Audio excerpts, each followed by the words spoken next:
오늘 시간에는 교만한 자의 최후라는 제목으로 하나님 말씀 증거하도록 하겠습니다. 세계적으로 유명한 프랑스 루브르 박물관에 가면 그림이 하나 걸려 있습니다. 사진 한번 봐주시면 저 그림은 지오바니 바티스타라고 하는 사람이 1500년대 말 혹은 1600년대 초에 그린 그림입니다. 그림을 가만히 보면 어떤 사람이 나뭇가지에 머리카락이 꼬여서 달려 있습니다. 그리고 옆에 있는 사람이 창으로 그 사람을 찌르는 모습입니다. 저 장면이 얼마나 유명하길래 저 그림이 루브르 박물관에까지 전시가 되어 있을까요? 나무 가지에 머리카락이 꼬이고 엉켜서 달려있는 사람은 오늘 성경에 나오는 압살롬입니다. 우리가 어린아이들이 듣는 이솝우화에 사슴 한 마리가 평상시에 자기 뿔을 자랑하다가 이제 사냥꾼을 만났을 때 도망을 하는 중에 그 뿔이 나뭇가지에 걸려가지고 결국에는 사냥꾼에게 이제 잡히게 되고 이제 죽는 그 이솝우화가 있습니다. 근데 사람이 어떻게 나귀를 타고 가다가 나뭇가지에 자기 머리카락이 걸려서 대롱대롱 매달려 있게 되고 또 옆에 있는 사람이 창으로 찔러가지고 죽게 될 수가 있을까요? 아마도 인류 역사상 압살롬처럼 저렇게 죽임을 당한 사람은 한 명도 없을 겁니다. 압살롬은 참 특이하게 죽임을 당하게 됩니다. 궁극적으로 압살롬의 죽음은 하나님의 진노와 징계와 심판이었습니다. 사무엘하 17장과 사무엘하 18장에 여러 가지 많은 사건들이 나오는데 제가 다 설교를 드릴 수는 없고 여러분들이 직접 꼭 한번 읽어보시길 부탁을 드립니다. 그리고 오늘 시간에는 그 내용 중에 가장 핵심적인 내용들만 살펴보면서 함께 말씀의 은혜를 나누도록 하겠습니다. 첫 번째, 죄인을 향한 하나님 아버지의 공의와 사랑을 깨달을 수 있어야 합니다. 압살롬은 자기 아버지 다윗 왕이 살아있는 한 자기가 궁극적으로 왕이 될 수 없다라고 생각을 합니다. 그리고 자기 아버지 다윗 왕을 죽여야 되겠다라고 생각을 하고 전쟁을 계획을 합니다. 압살롬은 어떻게 하면 내가 전쟁에서 이길 수 있을까를 생각을 하다가 왕의 책략가였던 아히도벨에게 물어봅니다. 내가 어떻게 하면 전쟁에서 이길 수 있겠느냐, 전쟁의 계획을 좀 나에게 말을 해라. 그랬더니 아히도벨이 소수정예 특공대를 준비를 하고 기습작전을 해서 다윗 왕을 죽이라고 조언을 해줍니다. 그리고 나서 압살롬이 또 다른 왕의 책략가였던 후세라는 사람에게 다시 또 물어봅니다. 내가 어떻게 하면 전쟁에서 이길 수 있겠느냐, 너의 계획은 무엇인지 나에게 한번 말을 해보아라. 그랬더니 이번에는 후세가 전면전을 해서 모든 군대를 총동원해서 처음부터 전쟁을 크게 해야 합니다 라고 조언을 합니다. 사실 두 번째 왕에게 조언을 해주었던 후세라고 하는 사람은 실제로는 다윗 편이었습니다. 위장을 해서 압살롬 옆에 있는 상황입니다. 그리고 일부러 후세는 다윗 왕을 살리기 위해서 다윗 왕에게 유리하게 하기 위해서 그런 제안을 하게 되었던 겁니다. 자초지종을 모르고 있었던 압살롬은 결국에는 후세의 그 조언을 받아들이게 됩니다. 그리고 대규모의 전면전을 계획을 하게 됩니다. 왜 압살롬이 후세의 계략을 듣게 되었을까? 그것에는 하나님의 섭리가 배후에 있었습니다. 사무엘하 17장 14절 말씀 같이 봉독합니다. 시작. 압살롬과 온 이스라엘 사람들이 이르되 아렉 사람 후세의 계략은 아히도벨의 계략보다 낫다 하니 이는 여호와께서 압살롬에게 화를 내리려 하사 아히도벨의 좋은 계략을 물리치라고 명령하셨음이더라. 하나님께서 이미 압살롬에게 진노를 하셨습니다. 하나님께서는 압살롬이 지금까지 저지른 죄악을 다 알고 계셨습니다. 자기가 왕이 되겠다고 하는 욕심을 이루기 위해서 자기 아버지까지 죽이려고 하는 그 악한 계획과 생각도 다 알고 계셨습니다. 그래서 하나님께서 압살롬을 벌하기 위해서 압살롬으로 하여금 후세의 계획을 듣게 하십니다. 하나님께서 모든 일들이 진행이 되어 가는데 그 일들이 압살롬을 진노하시는 그 방향으로 진행이 되어가게 하시는 겁니다. 압살롬의 모습을 가만히 보면 악인은 잠시 형통할 수는 있습니다. 또 의인이 잠시 고난을 당할 수도 있습니다. 우리들이 세상을 살아가다가 보면 세상이 참 불공평하다라고 생각이 될 때도 많이 있습니다. 하나님이 계시다면 하나님을 믿지 아니하고 죄 짓는 사람들 중에서 어떻게 저렇게 떵떵거리면서 잘 살 수 있는 사람이 있을까? 이해가 되지 않습니다. 하나님이 계시다면 우리처럼 하나님을 잘 믿고 신앙생활 열심히 하고 교회를 충성스럽게 섬기는 성도들이 왜 이렇게 힘들고 어려운 일들을 겪으면서 살아야 되는지 이해가 되지 않을 때도 있습니다. 하나님의 공의가 사라져버린 것 같은 그런 생각이 들 때도 있는 거예요. 하지만 하나님께서는 악인의 길을 반드시 멸하십니다. 악인은 반드시 망하게 되어 있습니다. 만약에 내가 나의 삶을 돌아봤을 때에 내가 하나님 없이 형통하고 있다면, 기도도 내가 열심히 하지 않는데 어떤 일들이 잘 되고 있다면, 세상과 적당히 타협하면서 좀 옳지 않은 방법으로 어떤 일을 하는데도 그 일이 술술 풀리고 있다고 한다면 우리는 오히려 두려워해야 됩니다. 마음속에 두려움을 가질 수 있어야 됩니다.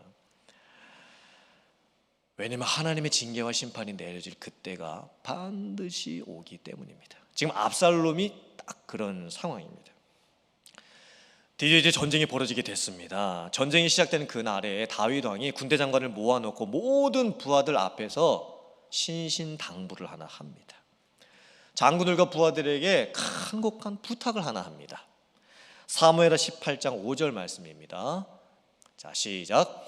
왕이 요압과 아비새와 이때에게 명령하여 이르되 나를 위하여 젊은 압살롬을 너그러이 대우하라 하니, 왕이 압살롬을 위하여 모든 군 지휘관에게 명령할 때에 백성들이 다 들으니라. 내 아들 압살롬을 너그러이 대우해 달라. 이 말에는 아버지로서의 다윗 왕의 마음이 숨겨져 있습니다. 내 아들이 아직 철이 들지 않았으니 너무 심하게 다루지 말라. 전쟁에서 압살롬을 죽이지 말고 꼭 압살롬을 살아서 살리게 해서 데려와 달라고 부탁을 하는 겁니다. 다윗 왕은 아버지로서 끝까지 이 압살롬에게 은혜를 베풀고 있습니다. 사실 다윗 왕의 입장에서 생각을 해보면, 지금까지 압살롬이 자기에게 했던 일을 생각을 해보면 이미 도를 넘었습니다. 그렇기 때문에 다윗 왕이 이 압살롬에게 벌을 내리고 징계를 하는 것이 마땅합니다. 하지만 다윗 왕은 아들 압살롬을 끝까지 품습니다. 그리고 아버지로서 그 아들을 향한 마음을 놓지를 않습니다. 그리고 부하들에게 신신당부를 하는 것, 제발 내 아들 압살롬을 살아서 내 앞에 데려와 달라. 너그러이 그를 대해달라. 물론 압살롬이 용서받지 못할 죄를 지금 지었지만 압살롬을 너그러이 대해달라고, 제발 내 아들을 살려서 내 앞에 데려와 달라고 그렇게 지금 부탁을 하고 있는 거예요. 다윗 왕이 압살롬을 이렇게 대하는 모습을 보면, 영적으로 비유를 해봤을 때 이 모습은 하나님 아버지께서 죄인들을 대하시는 모습과 똑같습니다. 하나님께서는 한편으로는 죄를 지은 죄인들을 징계하시고 심판하시고 반드시 그 죄값을 치르게 하십니다. 그게 하나님의 공의입니다.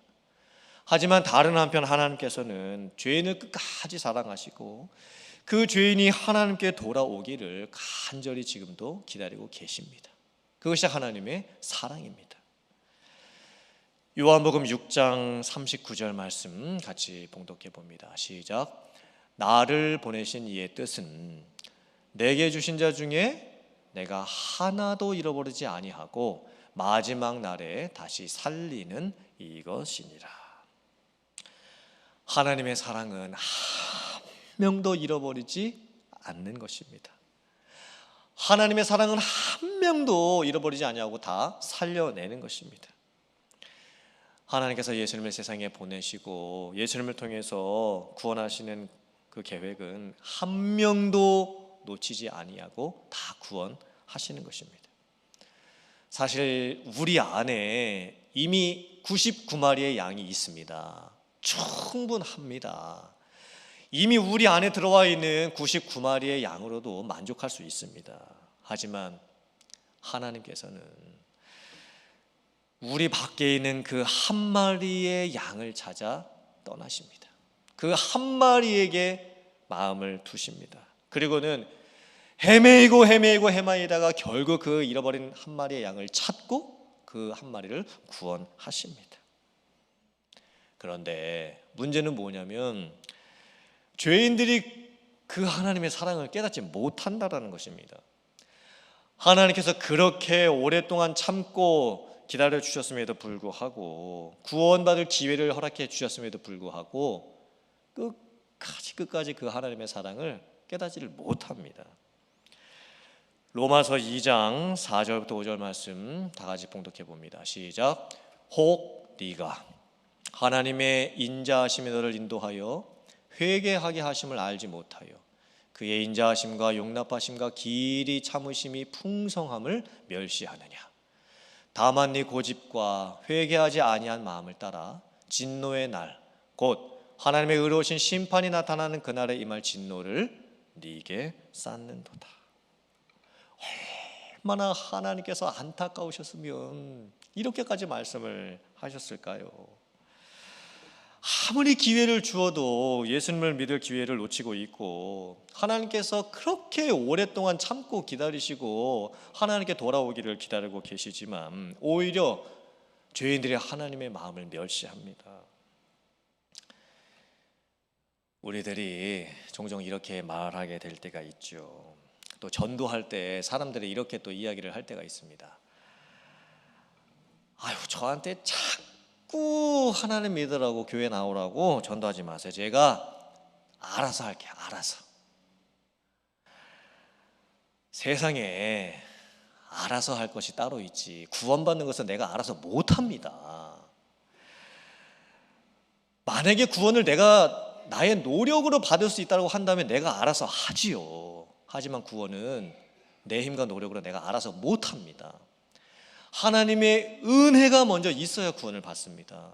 하나님의 부르심이 먼저 있어야 우리가 구원을 받습니다.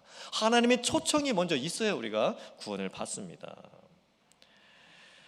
그 은혜가 나에게 옴에도 불구하고 그 초청이 나에게도 옴에도 불구하고 내가 그거를 무시하면 나중에 하겠다라고 하면 내가 알아서 하겠다라고 하면 우리는 구원을 받을 수가 없습니다. 너무 바빠서 지금은 안 되고 나중에 제가 여유가 좀 되면 교회 좀 다녀보겠습니다. 지금은 바빠서 너무 여유가 없어서 안 되고 제가 나중에 좀 형편이 되면 교회도 열심히 섬겨보겠습니다. 저희가 안 바쁜 적이 언제가 있겠습니까? 저희가 나중에 한다고 했을 때 언제 나중에 할 수가 있겠습니까? 뭐가 그렇게 바쁘다고, 뭐가 그렇게 할 일이 많다고 하나님께서 우리에게 주시는 은혜의 초청을 우리가 거부를 하게 되는지, 하나님께서 내게 주시는 그 헌신의 초청을 우리가 거부하게 되는지. 사랑하는 성도님들, 오늘 이 말씀을 저희들이 잘 묵상을 하면서 먼저는 내가 하나님의 뜻을 떠나서 내 마음대로 살고 있는데 어떤 일이 잘 된다? 그 일은 결국 망합니다. 하나님께서 압살롬의 길을 막으신 것처럼 나의 길을 하나님께서 분명히 막으실 때가 있습니다. 저희들이 한번 생각해 봤으면 좋겠습니다. 혹시 하나님께서 지금 이 시간에 나에게 너 정말 지금 그렇게 살면 안 된다, 이렇게 말씀하시는 부분이 없는지 한번 생각해 봤으면 좋겠습니다.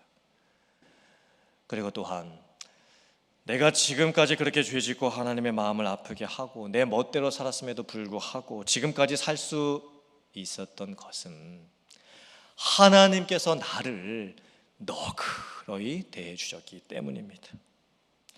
그 하나님의 은혜가 없었다고 한다면 저와 여러분들은 지금 이 자리에 있을 수 없습니다.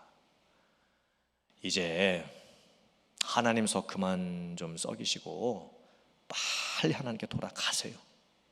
더 늦기 전에 지금 하나님께 돌아가세요. 그리고 하나님의 마음을 알고 하나님의 뜻을 알고 그 뜻에 순종하며 살아갈 수 있는 사랑하는 성도님들 다 되실 수 있기를 주님의 이름으로 축원합니다. 아멘. 두 번째, 자기의 강함으로 망하고 돌무더기에 묻히는 비참한 인생이 되면 안 됩니다. 드디어 압살롬의 군대와 다윗 왕의 군대가 전쟁을 하게 되었습니다. 숫자적으로 보면 다윗 왕의 군대가 열세입니다. 불리합니다. 그런데 전쟁이 에브라임 숲풀에서 일어났습니다. 숲풀은 단순히 나무가 많고 풀이 많은 지역이 아니라 늪과 가시덤불, 계곡 등으로 이루어진 싸우기가 아주 힘든 지역입니다. 다윗 왕의 군대는 지형 지물을 잘 이용하는 작전을 사용을 해가지고 전쟁에서 압살롬의 군대 2만 명을 무찌르게 됩니다. 이제 압살롬이 전투에서 패하고 도망을 가고 있는 상황입니다. 그러다가 그 숲 한가운데에서 다윗 왕의 부하들과 마주칩니다. 그때에 압살롬이 노새를 타고 가고 있었는데 도망을 가는 중에 나뭇가지에 자기 머리카락이 걸리게 됩니다. 그리고 그 나뭇가지에 대롱대롱 이렇게 매달리게 되는 거예요. 그리고 타고 갔던 노새는 아래쪽으로 빠져나가게 됩니다. 이 원문에 보면 머리라고 되어 있습니다. 그런데 사실 이 목 윗부분의 이 머리 부분이 어느 나뭇가지에 걸려서 사람이 대롱대롱 이렇게 매달리는 것은 이게 쉽지가 않습니다. 그래서 많은 학자들은 머리가 아니라 머리카락이라고 해석을 합니다. 사무엘하 14장 26절 말씀을 보면 압살롬이 이제 머리카락을 이제 자르게 되는데 그 잘라냈던 머리카락의 무게가 200세겔이라고 되어 있습니다.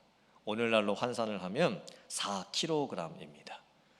도대체 사람이 머리숱이 얼마나 많으면 머리카락을 잘랐을 때 그 무게가 4kg이나 되겠습니까?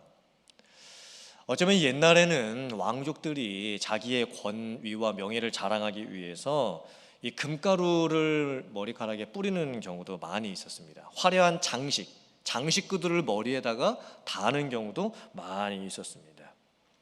아무튼 이 압살롬에게 있어서 머리카락은 자랑의 상징이었습니다. 사람들이 압살롬의 머리카락을 보면서 야, 대단하다 이렇게 칭송을 해 주었습니다. 성경을 보면 압살롬은 정수리부터 이 발끝까지 흠이 하나도 없는 자라고 말을 합니다. 그만큼 압살롬의 이 외모와 신체 조건과 특별히 이 머리카락은 정말 중요한 것이었고 화려한 것이었고 자랑할 만한 것이었습니다. 그런데 그 압살롬이 결국에는 자기 머리카락 때문에 죽임을 당하게 되는 거예요.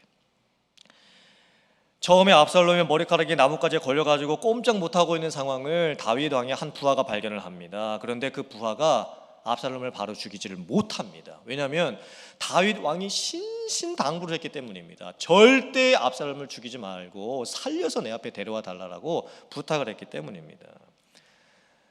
그런데 요압 장군이 결국에는 내가 더 이상 압살롬 죽이는 것을 지체할 수 없다라고 하면서 창으로 압살롬의 심장을 찔러가지고 죽입니다.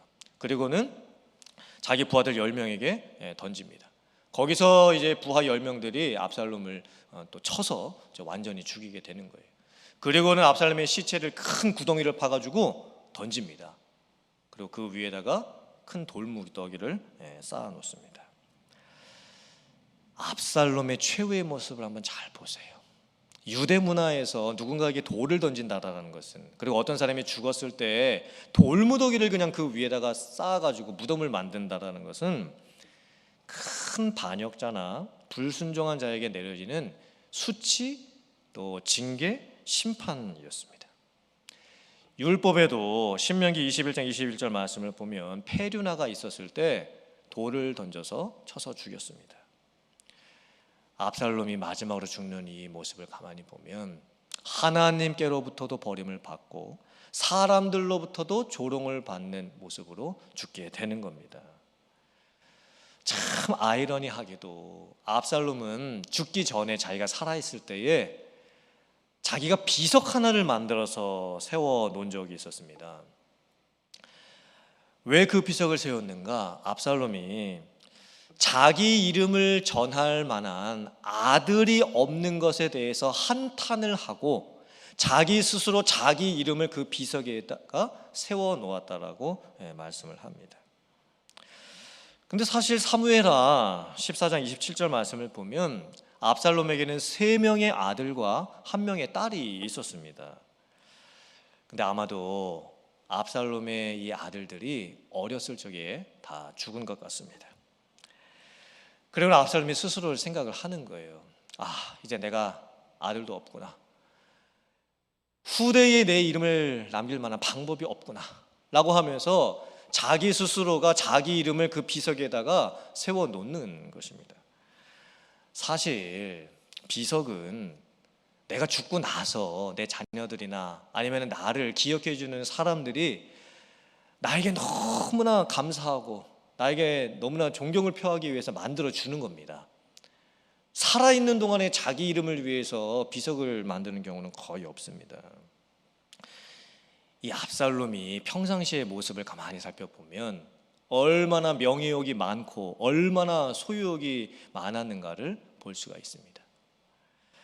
잘 보세요. 압살롬이 죽임을 당했을 때 돌무더기 위에 이렇게 쌓여지는 그런 무덤으로 죽임을 당하게 됩니다. 엄청난 치욕과 조롱을 당하면서 죽임을 당했습니다. 그런데 평상시에는 자기가 살아있을 동안에 자기가 자기 스스로 영광을 받고 싶어가지고 비석 하나를 세워놨던 겁니다. 이게 얼마나 대조가 되는 모습입니까? 자기가 살아 생전에 자기를 높이려고 했고 자기가 영광받고 싶어 했지만 결국 압살롬은 하나님으로부터도 버림을 받고 사람들로부터도 어떤 모욕을 받으면서 죽게 되는 거예요. 압살롬은 인간적으로 눈으로 봤을 때 멋있는 신체 조건을 가지고 있었습니다. 머리카락은 다른 사람들 눈에 쉽게 띄었고 화려함과 무게를 가지고 있었습니다. 압살롬에게는 남들에게 없는 특별한 것들이 많이 있었습니다. 그런데 압살롬은 결국에는 자기의 강함 때문에 망합니다. 차라리 압살롬이 그 머리카락이 없었다라고 한다면, 자기에게 화려한 것들이, 자랑할 만한 것들이 없었다라고 한다면 압살롬은 아마 이렇게 죽지 않았을 겁니다. 압살롬은 평상시에도 자기를 자랑하고 싶어가지고 안달이 나는 사람이었습니다. 나 이런 사람이야 라고 하는 그런 자랑을 하는 것을 참 좋아했던 사람이었습니다. 그런데 결국에는 구덩이에 던져지고 돌무더기가 쌓아지는 방식으로 죽임을 당합니다. 성경에 이렇게 비참하게 죽임을 당한 사람이 없습니다. 그리고 압살롬의 죽음은 그 루브르 박물관의 그림으로까지 걸리면서 일반 세상 사람들로부터도 야, 어떻게 저렇게 죽임을 당할 수가 있냐라고 평가를 받게 되는 거예요. 잘났다고 성공하는 게 아닙니다. 금수저로 태어났다고 성공하는 것도 아닙니다. 사람들로부터 대단하다, 멋있다 그런 이야기 듣는다고 성공하는 것도 아닙니다. 나 이런 사람이야 라고 내가 비석 만들어 놓는다고 성공하는 것도 아닙니다. 물론 세상에는 잘난 사람들이 많죠. 잘났을 수도 있습니다.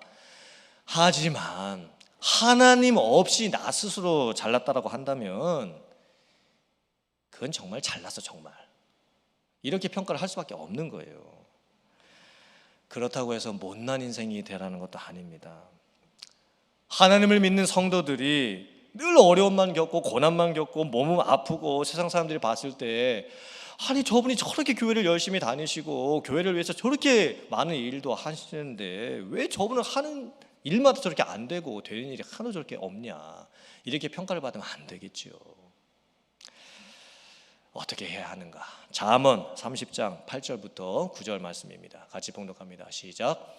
곧 헛된 것과 거짓말을 내게서 멀리하옵시며 나를 가난하게도 마옵시고 부하게도 마옵시고 오직 필요한 양식으로 나를 먹이시옵소서. 혹 내가 배불러서 하나님을 모른다 여호와가 누구냐 할까 하오며 혹 내가 가난하여 도둑질하고 내 하나님의 이름을 욕되게 할까 두려워함이니이다.